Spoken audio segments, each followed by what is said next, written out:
Imagine turning on your phone, grabbing your morning coffee, and just scrolling onto a video of a woman holding her infant child. Right. And she's crying. She's lip syncing to a deeply personal diary entry. Yeah. And then you realize the audio she's using, it actually belongs to a woman who just murdered her 3 children. Oh, wow. Yeah. And that is not, the dystopian fiction pitch. That is a real trend that swept across TikTok. It's hard to even wrap your head around. It really is. So today we are looking at this deeply unsettling collision between a horrific true crime case, social media dynamics, and, the exact point where modern ideology completely overrides basic human empathy. It is a really dark and, frankly, incredibly complex intersection to navigate. Yeah. But before we get into the granular details, I do want to set the stage for our materials today. All right, good idea. Because the commentary we are analyzing, it dissects the internet's reaction to a very specific, devastating case. But it does so by making some profoundly strong, politically charged critiques about modern progressive ideologies. Yeah, specifically what the author refers to as a, quote, woke worldview. Exactly. So I want to be absolutely crystal clear right from the start here.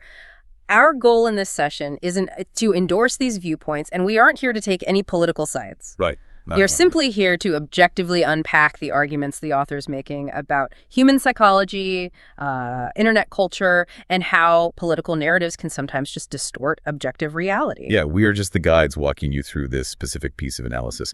So let's jump straight into the abyss. What are the baseline undisputed facts of the case the author is examining? Well, the foundation of this commentary rests on the case of a woman named Lindsay Clancy. Okay. And the facts, as laid out in the text, are just horrific.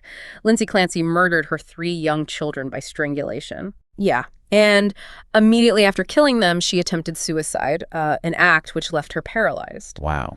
So she's currently facing trial, and her defense is arguing that she suffered from postpartum psychosis, claiming that this severe psychological break is what drove her to commit the murders.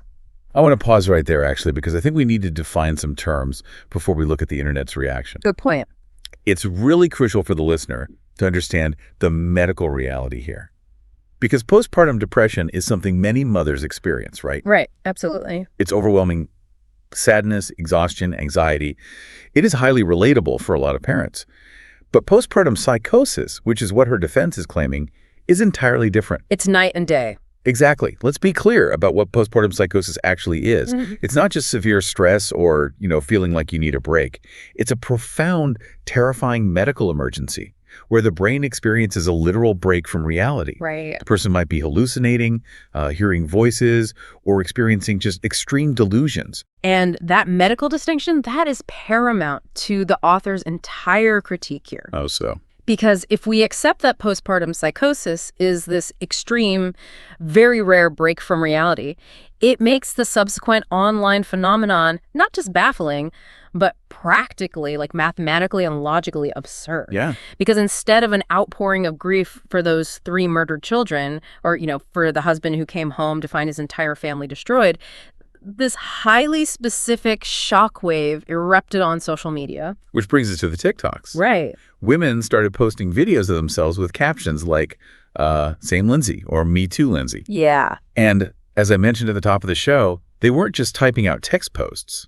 The commentary details how these creators were actually extracting audio from Lindsay Clancy's actual diary entries. It's just so morbid. It really is. They were playing this audio, filming themselves crying while holding their own living children and stamping same Lindsay across the footage. And the jarring part is the content of that audio. Right. What is she actually saying in the clips? Well, it is deeply mundane compared to the violence that followed.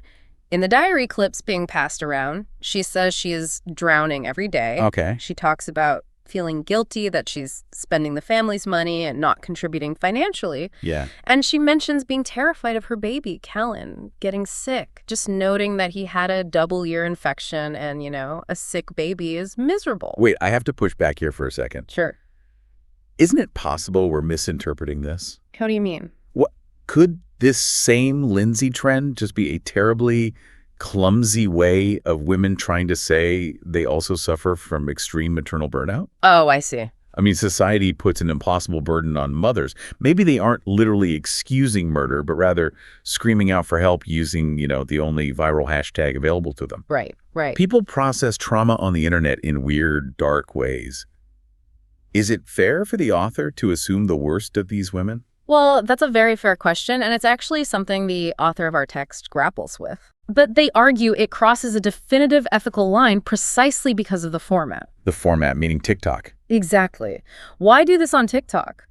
Because on platforms like TikTok, identity is currency. Oh, that's an interesting point. The author argues these creators aren't genuinely mourning and they aren't forming some private support group. Right. They are using the visceral horror of a tragedy to signal their own ideological purity and, frankly, to farm engagement. Wow. Farm engagement from a tragedy. Right, because the algorithm rewards outrage and it rewards extreme relatability. So a triple homicide gets flattened into a relatable mom struggle just to get views. So the medium is the message, essentially. Yes, exactly. By making it a public performance, it ceases to be about Lindsay or her children, and it becomes entirely about the creator's personal brand. Precisely. And the thing is, it didn't just stay in the digital realm. Oh, right, the protest. Yes. The text outlines how this performance spilled over into physical reality. During the trial proceedings, women actually showed up outside the courthouse in these coordinated pink outfits. It's just so bizarre. Some of them even brought their own children to the protest. Wait, really? To a murder trial? Yes. They were there to show support for Lindsay, holding signs that said, "Show a hunt for Lindsay." And they framed the entire demonstration around mental health awareness. Unbelievable. The author actually points out a specific, deeply unsettling quote from one of these supporters. What do they say? This person told a reporter they don't know if they'll ever have this many women in one place who, quote, understand all of us on a level that others don't. That is staggering. Yeah. I mean, you are standing outside a courthouse where a woman is on trial for strangling her children, and you're treating it like a networking event for stressed moms. Yeah, that's exactly what it sounds like. It implies this shared camaraderie over literally the absolute worst crime imaginable. And that tension, that is the core of the commentary's critique. The argument presented is that this brand of support requires the complete and total erasure of the actual victims. Right. The author points out with intense frustration that the 3 dead children and the husband whose life was just dismantled, they are entirely absent from these viral TikToks and courthouse protests. Yeah, they're just gone. They have been edited out of the narrative so the creators can insert themselves. The text uses this really striking metaphor to drive that home. The ceramic vases. Yes. The author refuses to view these murdered children merely as, quote, expensive ceramic vases. It is such a chilling phrase. It really is. Yeah. It implies that in this modern online discourse, the children aren't being treated as autonomous human beings whose futures were violently stolen. Right. They're being treated as props, like property that the mother just happened to drop and break while she was having a bad day. Right. It completely reduces the loss of human life to property damage. Yeah. And the author connects this directly to a broader psychological state. Okay, let's unpack that. The argument is that these individuals, the ones posting these videos and showing up in pink, they are emotionally unregulated. Regulated. Yes. They have allowed their personal identities, their identity as an overwhelmed mother or as a feminist fighting the patriarchy, as an advocate for mental health, to completely blind them to objective reality. Wow. They are taking a horrific crime and centering themselves. It's almost like an autoimmune disease of the intellect. Oh, I like that. How do you mean? Well, think about it. The ideology you adopt is supposed to protect you from systemic injustices, like a social immune system, right? Sure, yeah. It helps you spot unfair expectations on women or a systemic lack of mental health care. Right, which are real issues. Exactly, they're very real. But in these spaces, it goes into overdrive. Suddenly, it can't tell the difference between a healthy cell and a fatal threat. Oh, wow. So it starts attacking objective reality itself to protect the body of the ideology. That is a brilliant way to frame it. The immune system attacks the facts to preserve the worldview. Exactly. And the text gives this wild example of just how deeply this ideological autoimmune response permeates everyday life. All the dating video. Yes. There is a detail in the commentary about a woman who posted a TikTok outlining her new vetting process for dating men. It's so absurd. She claims her mandatory first date question is now, quote, Do you think Lindsay Clancy should go to jail for what she did? On a first date. Right. And if the man says yes, she will immediately get up, walk out, and end the date. So a triple murder becomes a quirky little boundary-setting exercise for a hinge date. Yeah, pretty much. It's treating the justice system like a BuzzFeed personality quiz, like, are you a true ally? Let's find out based on your stance on infanticide. It's wild, but the author highlights this to show how dangerous this ideological blindness really is. Yeah. It filters every single event through a predetermined worldview. Right. If you view the world strictly through the lens that motherhood is an impossible burden placed on women by an unfair patriarchal society. Which, again, has elements of truth to it. Absolutely. But if that is your only lens, then any mother struggling, even one who commits murder, must inherently be the victim. Which leads to a cognitive dissonance that is so heavy, the brain just snaps. Yeah. And I think if you're listening to this and thinking, well, I would never fall for something so absurd, the author warns that this isn't about raw intelligence, is it?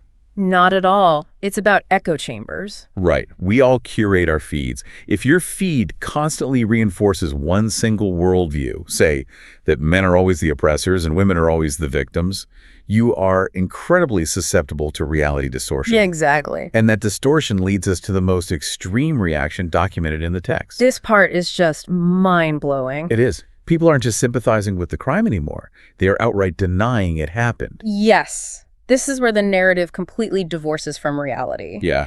The commentary highlights a growing, robust conspiracy theory online, where people are outright denying that Lindsay committed the crime at all. Which is crazy because her own defense team admits she did it. Exactly. They are arguing she was in a state of psychosis, but they completely concede the physical act. Right. Yet, a massive sect of the internet has decided that her husband, Patrick, actually murdered the children. Based on absolutely nothing. Nothing at all. And you would think this is just confined to anonymous trolls in the dark corners of Reddit, but it isn't. Oh, it's very mainstream. Right. The text provides a specific anecdote about reality star Lisa Rinna. Oh, yes. According to the commentary, Rinna publicly claimed on her massive platform that she and her therapist discussed the case and came to the conclusion that Patrick must have done it. And the justification for this is what's truly mind-bending. Let's hear it. Rinna claimed her therapist told her that, quote, women typically don't strangle. Wow. The pop psychology logic was that a woman would poison or drown her children. Therefore, because strangulation requires physical force, the husband must be the strangler. How can anyone believe this? I have someone with a massive mainstream platform tossing out an unfounded accusation of a triple homicide against a grieving father. And it's based on what? A pop psychology stereotype about gendered murder methods discussed during a therapy session. Right, it's absurd. It just completely overrides years of diligent, agonizing investigation by the prosecution, the defense, law enforcement, and highly trained psychiatric experts.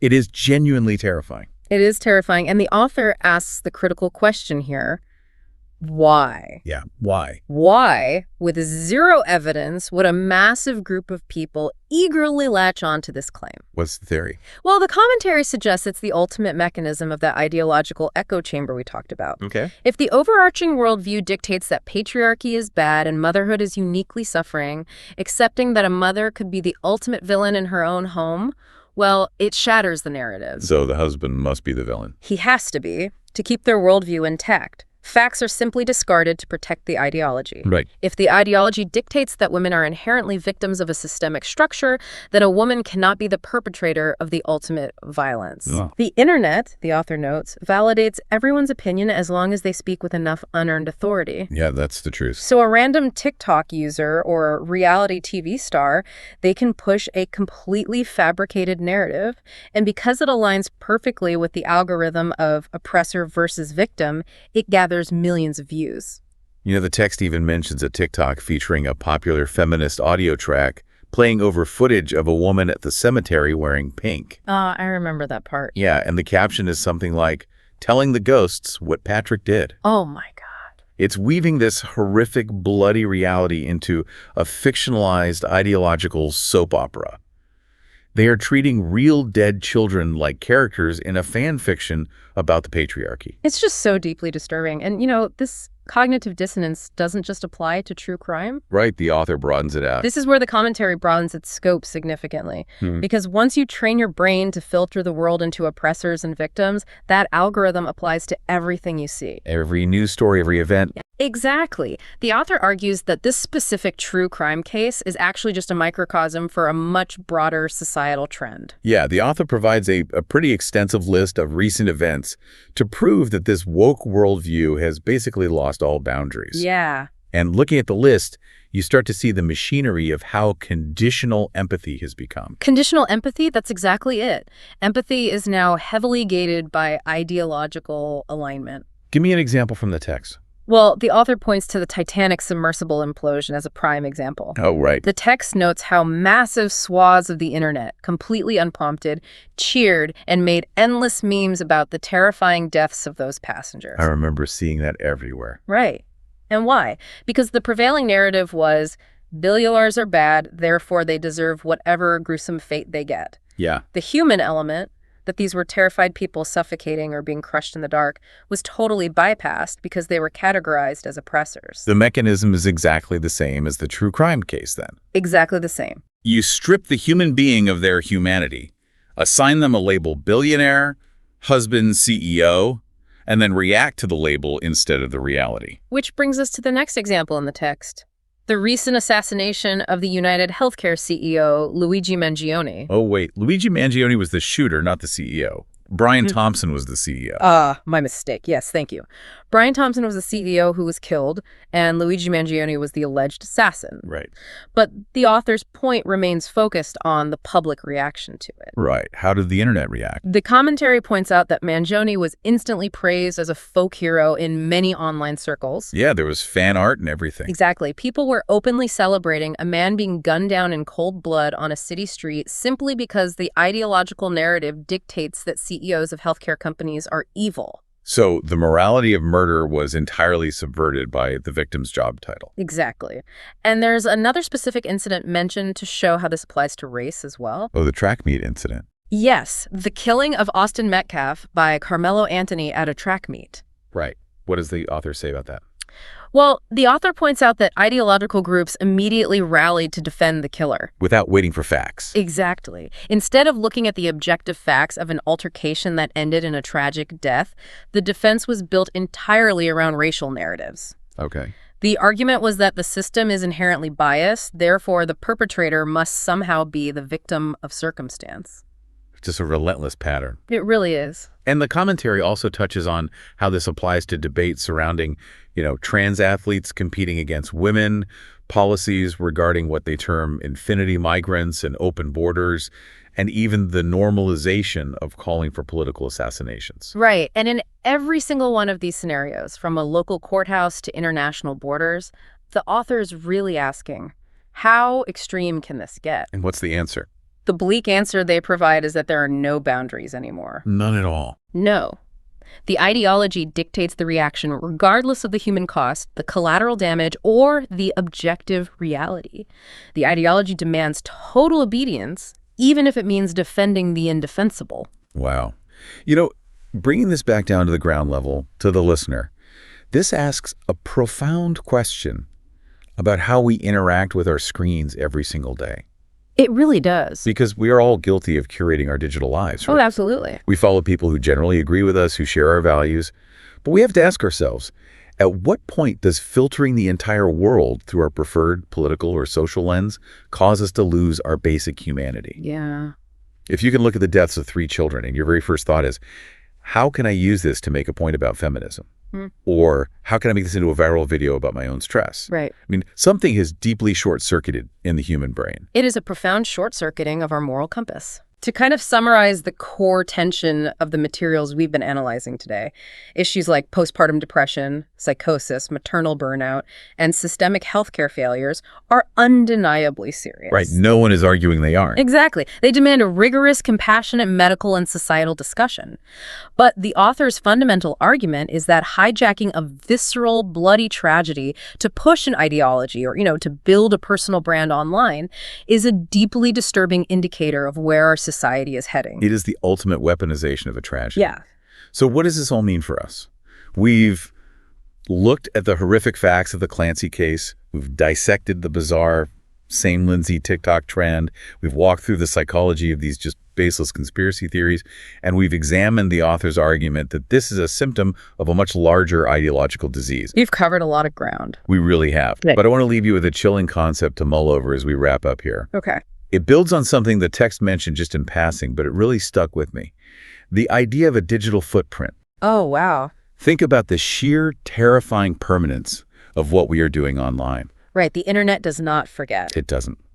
So if we are now living in an era where we process true crime not as a tragedy to silently mourn, but as raw material for our own personal brands and ideological purity tests, what happens decades from now? Oh, I see where you're going with this. What happens when the surviving relatives of these tragedies grow up? What happens when the children of those TikTok creators, the babies who are literally held up to the camera as props in these videos, what happens when they become adults and search their mother's name? Such a heavy thought. They are going to uncover the permanent digital footprint of this moment in culture. They're going to see how we turned real-world horror, the murder of children, into a lip-syncing viral trend just to get likes. Yeah. It really forces us to ask, are we completely losing our ability to just sit with a tragedy? To just let it be awful, to feel the weight of it without frantically trying to make it about ourselves? That is a haunting question. Something to think about the next time you open an app. Until next time, thanks for joining us on The Deep Dive.